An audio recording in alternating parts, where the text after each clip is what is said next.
Assalamualaikum, Amadou, na nga def? Amadou, yow laay nuyu de. Papa Suluxu, nopp mo dee dëgg de. Waa kon nga fay nuyoo bi. Soo ma déggee da nga ma dul fay. Maaleykum salaam. Ana sa baay? Ak yow, ana sa baay? Kii ku muy waxal? Yaa ma dee wax ana sa baay, moo tax ma tey ma ne ana sa baay. Amadou, yow daal nii lañ lay bàyyee. Réew ba xamoo fu sa ndong li féetee. Papa Suluxu, la guerre c'est la guerre. xanaa du yaa fi doon wax Jackson biiru maafe mu dee toog seen koñ ba kiis bi jeex. waaye maa ko waxoon kay mais yow dajewuñu te dajewuñu ak sa baay tamit. da nga dee dof-doflu xamoo ku ma dee dajeel. wax ma ko kan nga dajeel. yaa ko dee gën a xam laa la wax man ak patate chaude la suba. waa léegi boo dajeeg patate chaude man lu ci sama yoon. patate chaude sa gel la loolu ñëpp xam nañ ko de. waa mais kii moom lan laa ko war a def. jugal fii laa la wax wala ma dee dem wax ko tante Ndumbe. waa baax na amul problème sa baay xaalis su ñëwee nga ne ko ñëwoon naa fi. laaju ma la demal ak sandal bu ngale bi. bu yaboo dee waaye sa baay xaalis sax bu ko patate chaude na woon mu daw ba fatt laa la wax. loo dee wax noonu. waxuma dara.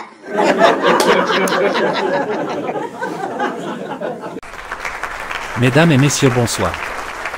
Bienvenue dans la deuxième demi-finale de votre quiz sur Lago TV. Bon, entrons dans les choses sérieuses. Le vainqueur d'aujourd'hui affrontera Suluku en finale. Bon, on commence avec les questions collectives. Le premier qui lève la main donne la bonne réponse, et chaque bonne réponse donnée est égale à 5 points. Top, c'est parti. DR était la capitale de quel royaume du Sénégal? Oui, patate chaude. C'est le royaume du Waalo. Le royaume du Waalo, 5 points pour patate chaude. Qui était le roi du Waalo? Oui, Amadou. C'est Barka Mbodj. Bonne réponse, 5 points pour Amadou aussi. Combien de pays compte le continent africain?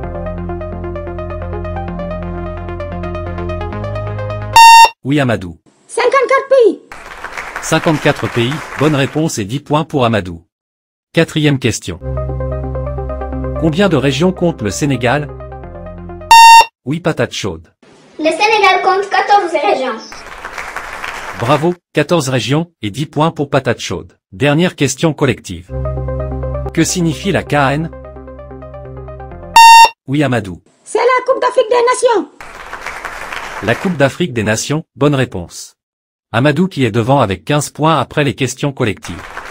Maintenant c'est au tour des questions individuelles. Et on commence avec patate chaude. Le lien de la vidéo entière est épinglé dans les commentaires. Allez la suivre.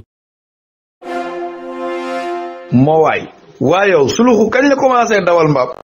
xale yi livre yi bees génnati la de. waaw vacances yi am ngeen lu leen wéetali de.